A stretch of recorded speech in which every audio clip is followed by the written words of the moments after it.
Hey, if we're going to expand the playoffs, shouldn't we expand them enough to get Kent State and Missouri in? Because at least they'd give Georgia a run for their money, right?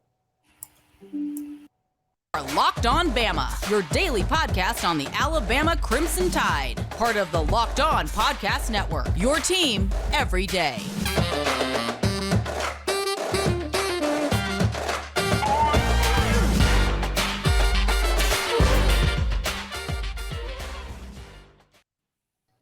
Hey, everybody, and welcome back into Locked On Bama. Luke Robinson, that's me. Jimmy Stein, that's him. How are you today? Good. I guess this means that today is day one of next season, right? It does, and in true fashion, with all fans of, I guess, either gender, but I was going to say all men anywhere.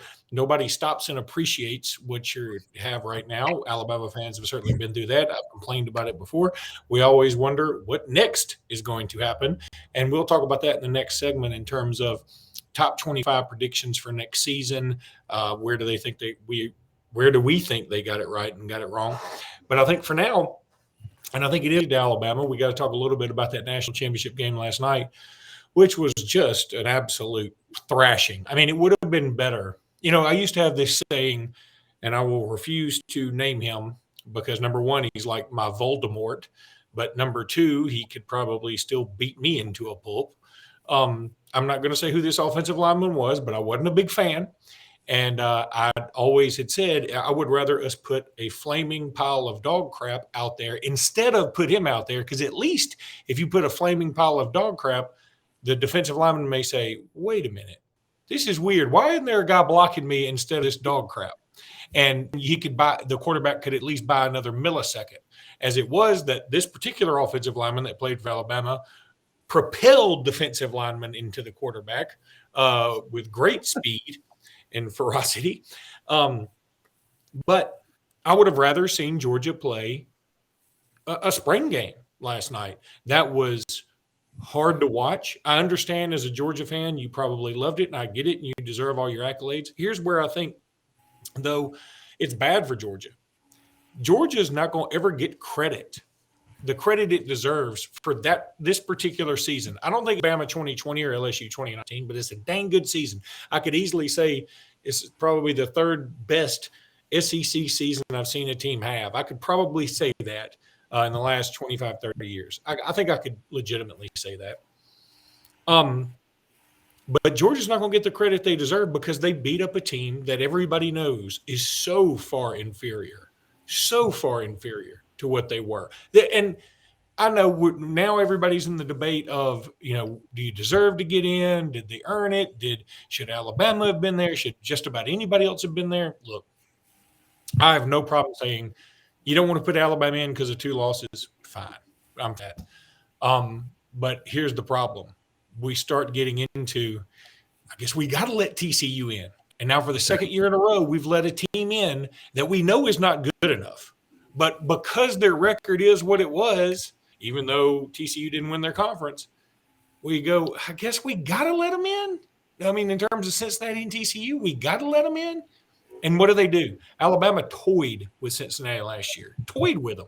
Just sort of slapped them around a little bit. Didn't beat them as badly as Georgia beat TCU, but they could have. I really believe that.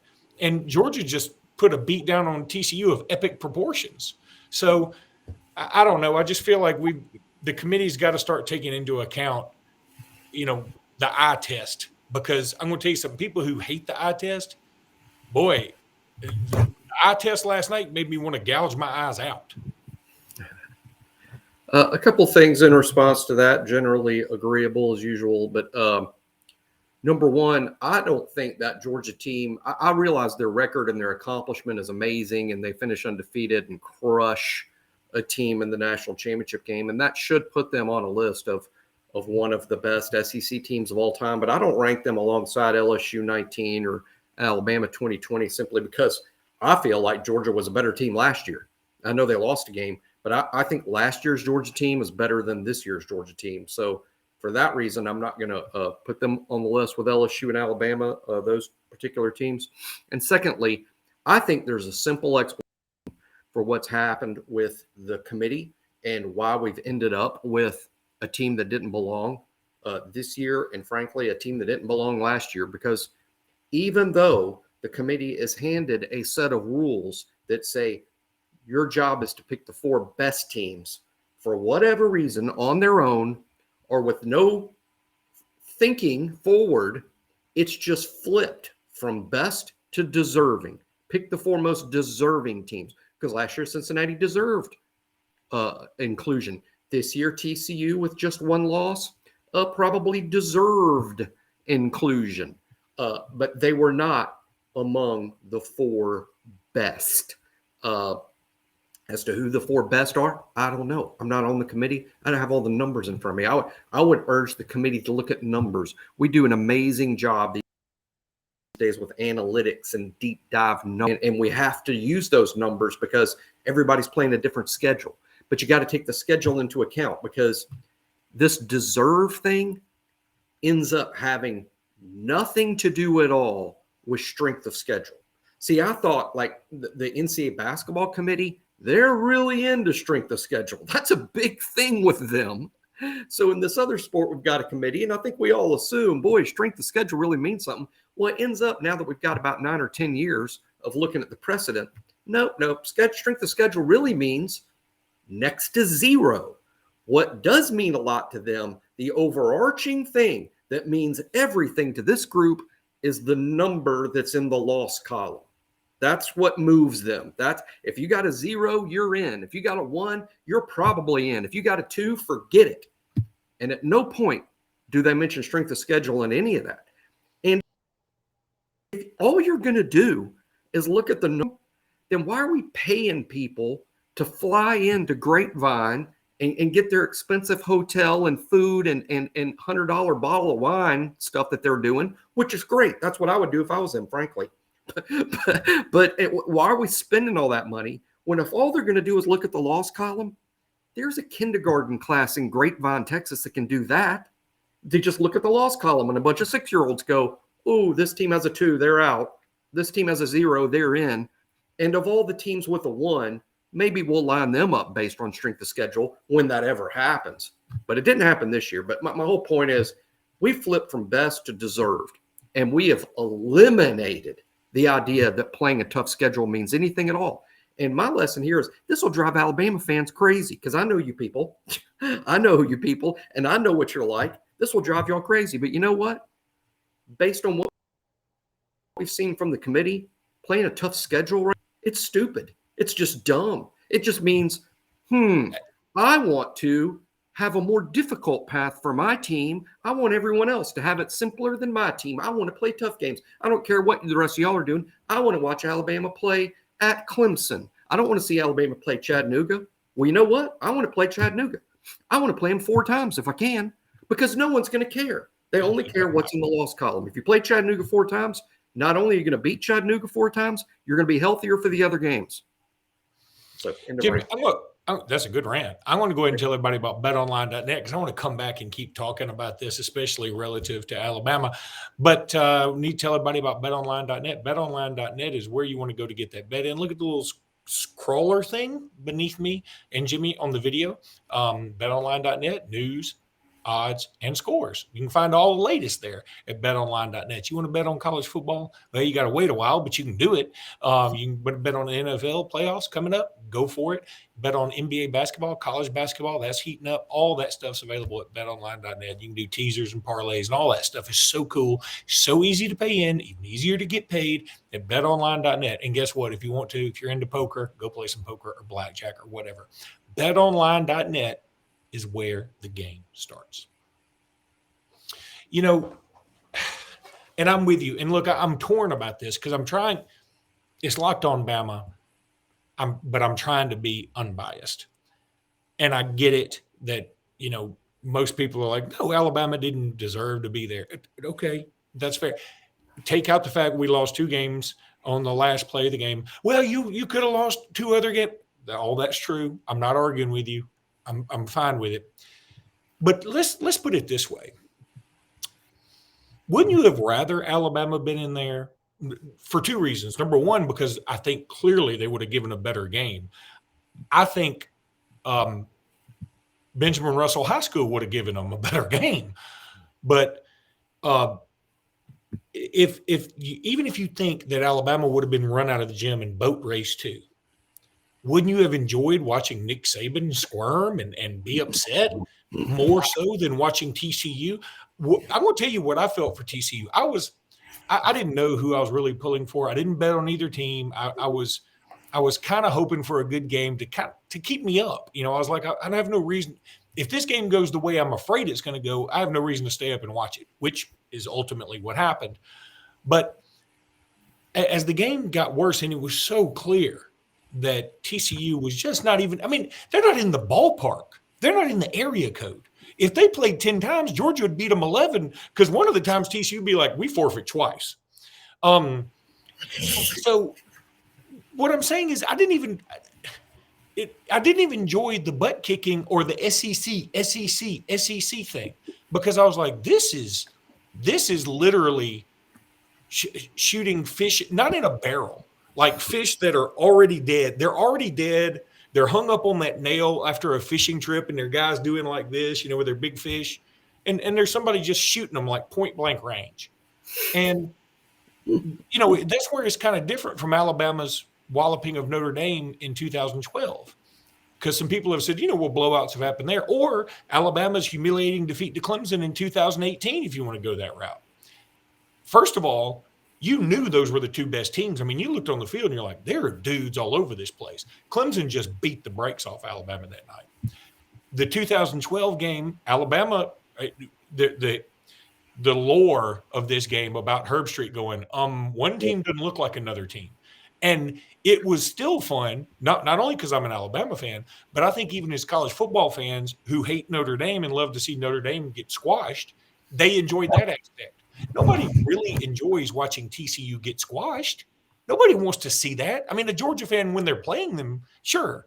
But nobody's like, I just hate TCU so much. I'm so glad you beat. Nobody thinks that. So my point is, and I don't know how you fix this. And I fluctuate between because I think Georgia probably would have done the same thing to Michigan. But here's my take on that. See, neither Michigan nor TCU was prepared for this, because they play a bunch of dented soup cans during the year. Michigan played one of the most embarrassing non-con schedules of the year. They did go on the road and beat Ohio State. Kudos. And they made the playoff. I might argue they made the playoff. And they made the playoff. And I'm fine with that. Schedule. They're able to stay healthy until game 12 because of it. Right. That's the thing. See, whereas everybody's like, oh, Alabama's trash this year. Y'all are trash. We lost on the road at Tennessee and on the road at LSU on the last play of the game. Tell me a team. Maybe Georgia beats Tennessee that day. Maybe they do. Maybe Georgia's that good. In that environment, when Tennessee's completely healthy and Jalen Hyatt's having the game of his life. And by the way, Alabama's quarterback was banged up. It was his first game back in a couple of games. So there are not many teams that would have won that. And Alabama should have, for all intents and purposes. Some coach in that room, some coach in the committee, they have a couple coaches, and who knows, maybe we've just got quiet coaches this time around. But some coach in that committee room should have stood up and said, hey, you know what? Georgia might have beaten Tennessee in Knoxville. You can sell me on that maybe Ohio State finds a way to score with them and wins this track meet. Maybe. But I'll tell you who wasn't winning. That's that bunch in Fort Worth, TCU. They weren't beating Tennessee and Knoxville, and they probably wouldn't have beat LSU and Baton Rouge either. No. And so for that's what I mean about the strength of schedule stuff and why that's not a part of things. And again, this is the way that I look at it. Now realizing no one else in the world is going to look at it the way I do. I can't help it. God made me this way. I apologize for him and for me. But this is the way I look at it. There are disqualifying events, meaning there are things that happen during the season that should disqualify you from further consideration. And I will consider 2 losses that. I'm fine if you say, well, 2 losses. I can say, okay, you're out. This is what else disqualifies you, Luke. Losing to an average team by 4 touchdowns. You're out. I don't care what happened in the other. If you lose to an average team by 4 touchdowns, you're out. If you lose twice, you're out. I'm fine with that. You are a Power 5 team and somehow have a schedule that's ranked outside of the top 65 because there's only 65 Power 5 teams. You better have a top 65 schedule. Yeah. I don't care how many games you want. You're out. That's the way I look at it. So there's disqualifying things. In my mind, the only teams at the end who were qualified were Georgia and Michigan because they were undefeated Power 5 champions. They're in. I think, in my opinion, Ohio State, they weren't disqualified. But yeah, they lost to Michigan, but Michigan's really good. Michigan's really good. It's their one loss was to their own conference champion, and they won all their other games, and they looked pretty good in most every week. I'm fine with them being so that's 3. Well, here's the problem. TCU should have been out. They weren't impressive enough. They didn't win their league. And what did they do that was so impressive? They almost lost Bama out. They lost twice.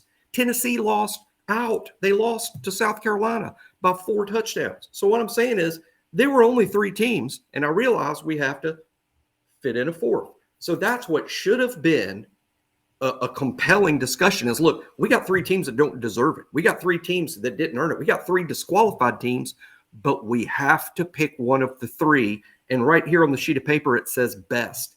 Who's the best of these 3 teams? And that's how Alabama should have been the choice. Okay, then let me also add this, Jimmy. Here's the thing that really bothers me. You want to put TCU in, and you're saying Luke and Jimmy have this revisionist history now, and because they got blown out by the greatest margin in bowl history, by the way. We were saying this on the weekend that they announced TCU. Exactly. Same thing. But what I'm saying is, if you want to say all that, then at least admit that it's not. The 4 teams may not even be what the committee screwed up the worst, which they did screw up, if you ask me. The seeding is where they screwed up. See, This bloodbath should have been round 1. Georgia, Ohio State was the national championship. They manipulated the seedings just because they didn't want a Michigan Ohio State semifinal, which, by the way, is not in their rules. That's not in the rules. Nowhere in their sheet of rules does it say, we don't like replays in the semifinal. Save that for the end. We don't like 2 teams from the same league playing the semifinal. Save that one for the end. Nowhere does it say. They did that on their own, and they absolutely 100% clearly manipulated the seedings to avoid an Ohio State Michigan semifinal. Which is stupid. That's absolutely what should have happened, because there's no question that if you're going to put TCU in, they're 4. They're 4. But they totally manipulated that. Yeah, that's what really makes me mad. And here's another thing that makes me mad. The AP poll, I guess the AP poll is going back to, what the AP poll used to do. If you lose, you drop in the poll, and whoever's ahead of you jumps ahead or whatever. Well, they've stopped doing that now, which I like, because I think that that's important. Like, if you only lose by 1 on the last play of the game, you don't necessarily need to drop 5 spots. You might drop a spot, or you might not drop at all. I get that. But what they're doing now is they're saying, okay, because you played in the national championship, you're just number 2. That's just what you are. That makes 0 sense. TCU's lost 2 of their last 3 games by more than 60 points. That's a problem. It's bull doo-doo is what it is. It's just bull doo-doo. It's supposed to be a ranking of who the best teams are. There are college football experts that will tell you right now that the second best team is TCU. Who is that guy? Who says they're the second? And I'm not complaining that Alabama's not number 2. I don't care where you put Alabama. How in the world is TCU ahead of Ohio State? We just saw Ohio State play the same team and almost beat the team that just beat TCU by 6 touchdowns, 7 touchdowns, maybe 8. I lost track. Well, we all lost track. All right. The whole thing is just bananas. And is the 12-team playoff going to fix it? No.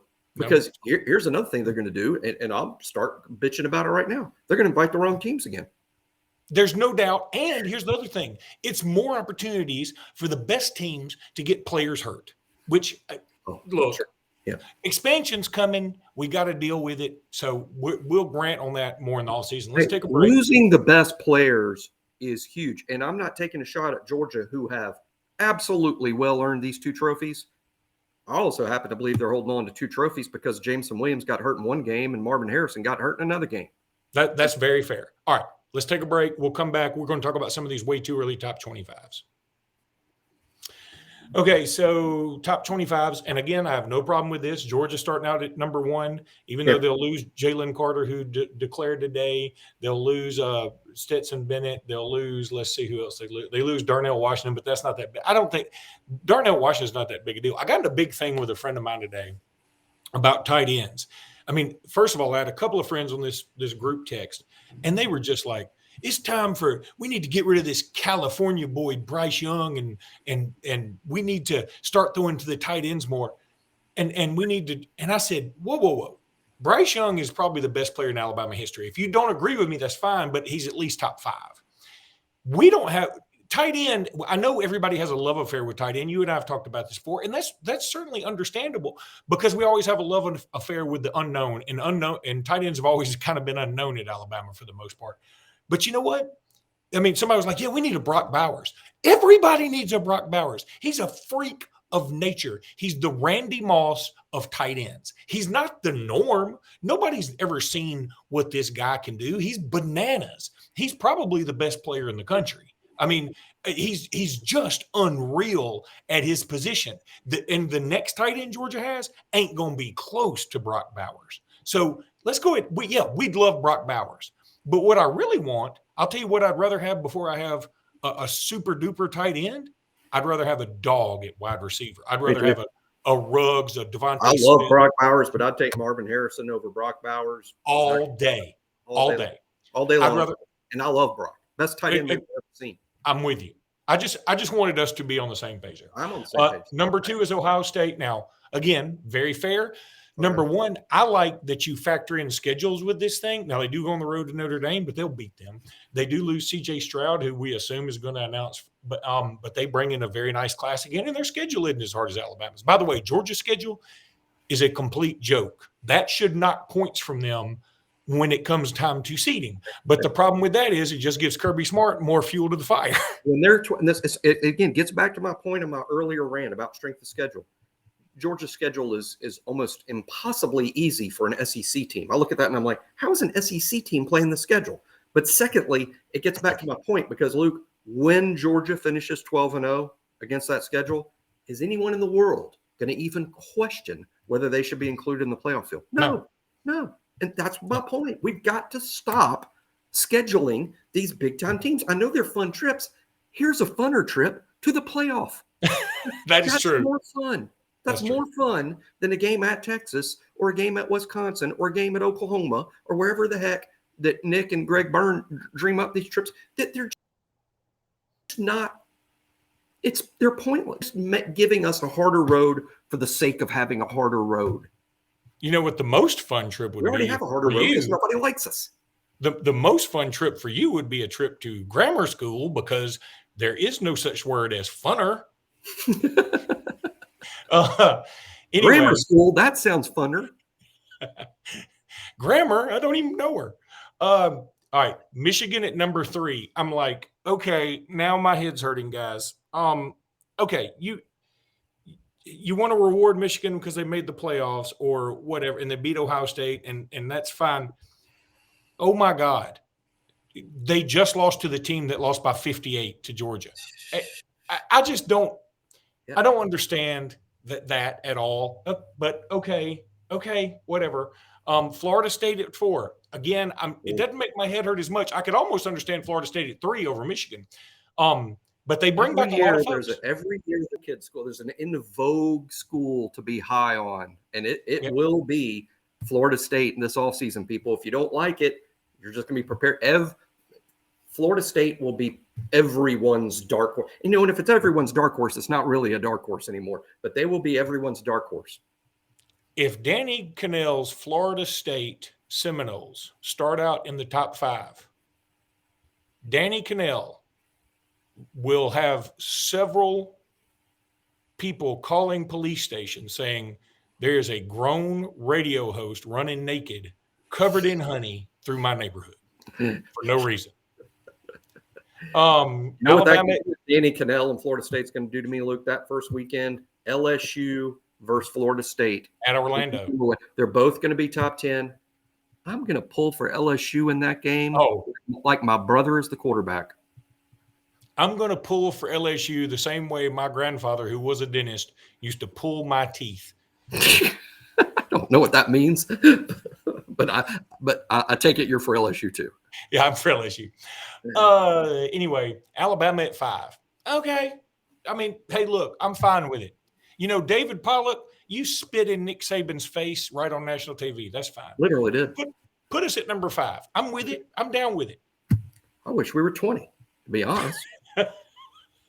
Well, and then I'm not going to run down the whole thing, but you're right about LSU. They have LSU at 8, Tennessee at 10. Okay, again, I can buy that. I can even put Tennessee higher, maybe. Washington at 11. This is all ESPN. Hey, they're going to be in Washington. Will be a fancy. There'll be a thing. There'll be a playoff. Lots of experts are going to have Washington in the playoff.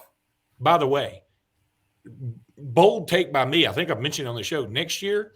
The Pac-12, quarterback-wise, Bo Nix at Oregon, who is not the Bo Nix at Auburn. He's much better. Michael Penix at Washington, Cam Rising at Utah, Dante Moore, who just lit Penix and the rest of the band did a good job in that Star Spangled Banner.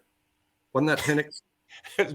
Yeah, there was Penix tonic or something. Maybe it was a Penix and tonic, or maybe that's what I was drinking. I thought he earned some Heisman votes with that national anthem. TCU at 12. So, again, this is where TCU should be now. Like, they should be bumped back to 12. They should not be at 12. They lose Max Duggan. They lose Miller. They lose Quentin Johnson. We're giving them a lot of respect putting them back at 12. And, frankly, I don't know that I'd put them in the top 25. Texas at 16. Ole Miss at 20. I think that's high for Ole Miss unless they get some really key portal dudes. Big 12 teams lost to TCU by 1 score, and they got more guys coming back than TCU has coming back. Yeah. I mean, I could see TCU kind of reverting to the mean and at 8-4 next year, just losing those 1-score games that they won this year. All right, buddy. We're going to be back on all Alabama stuff tomorrow. We'll be getting you ready for the Bama at Arkansas game, which is absolutely huge. It's going to be just a monster game. Looking forward to it in basketball. And we'll be talking some more transfer portal stuff and just some recruiting stuff. Cormani McLean commits on Sunday. We'll be talking about it on Locked On Bama next time. Until then, roll tide, everybody. Roll tide.